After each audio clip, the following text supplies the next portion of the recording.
Welcome back to another edition of the Sports Exchange. I'm your host, Alex Ramirez. And I'm Shelly Aragon. Today we're looking at what's trending in the world of sports, the NFL, NBA, college football, and much more. The NFL playoff races are heating up across the league for better and, in some cases, for much worse.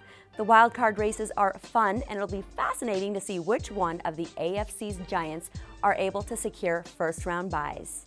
There are some heated division races too, though the quality of those are less than stellar. Mainly the AFC South, where the Colts, Texans, and Jaguars are still alive in the underwhelming race. The Panthers secured a first-round bye on Sunday after an easy 38-0 win over the Atlanta Falcons.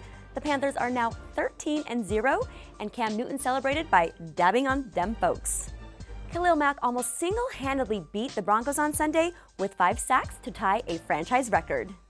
On to 2016, the battle for the #1 overall pick is even tighter than any playoff battle.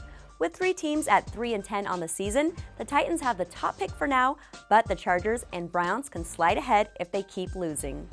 And moving over to NBA, as the reigning NBA champions sailed their way through November, shattering the record for most consecutive wins to start a season, 24 to be exact, that ended with the Milwaukee Bucks' 105-95 win over the Warriors last Saturday. Basketball observers still wondering if the Golden State Warriors have a shot at the all-time best season, with 72 wins and just 10 losses, which Michael Jordan and the Chicago Bulls achieved during the 1995-96 season. There was a standing ovation at Tuesday's Boston Celtics-Cleveland Cavaliers game, but it wasn't for the NBA players. It was for a 16-year-old boy with special needs. At a timeout during the second quarter of the game, LeBron James jogged over to the Special Olympics athlete, Aaron Miller, to congratulate him on being a Hero Among Us recipient. What a stand-up guy LeBron is. And veteran NBA referee Bill Kennedy has announced he is gay. "I'm proud to be an NBA referee, and I am proud to be a gay man," said Kennedy. "I am following in the footsteps of others who have self-identified in the hopes that it will send a message to young men and women in sports that you must allow no one to make you feel ashamed of who you are."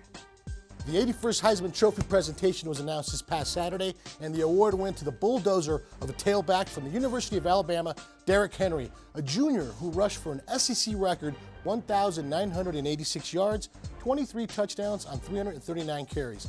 Derrick finished with 1,832 points in the voting, followed by Stanford's running back Christian McCaffrey with 1,539 votes, making it the closest voting in the last 6 years.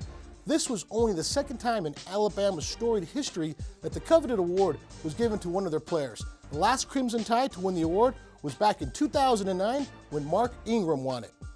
The New York Knicks' future once looked very dismal, but that was before they drafted 7'3" rookie Kristaps Porzingis. He has detonated onto the NBA scene with a series of putback dunks in his first handful of games, but more importantly for Knicks fans, he's maintained a level of play that has ranged between solid and spectacular. On the season, Porzingis is averaging 17.9 points, 11.2 rebounds, and 2.4 blocks per game. Look for him to get some early All-Star votes, and he is the early Rookie of the Year favorite. Pete Rose is disappointed in Commissioner Rob Manfred's decision to uphold the lifetime ban from Major League Baseball, but he acknowledged that he put the new commissioner in a tough decision. Rose held a press conference at his Las Vegas restaurant on Tuesday, one day after Manfred's rejected his plea for reinstatement. "I'm obviously disappointed in the decision," Rose said, "but I will continue to be the best baseball fan in the world, and I'm also a baseball person, and that's never going to change." First ballot Hall of Fame quarterback Peyton Manning returned to the practice field for the first time in a month since suffering his foot injury. The last time Manning took part on the field was when he was benched against the Chiefs last month. The veteran quarterback ran scout team for the Broncos this week as they prepared to travel to Pittsburgh for Week 15. Brock Osweiler will be the starter for the Broncos, at least for another week, according to head coach Gary Kubiak. Osweiler hasn't been perfect, but last Sunday's collapse against the Raiders at home doesn't sit well with the Denver fans. Kubiak finds himself in a delicate situation, but the Broncos can't afford to thrust Manning back onto the field until they know he's closer to 100%. That wraps up another edition of the Sports Exchange. I'm Alex Ramirez. And I'm Shelly Aragon. We'll see you next week.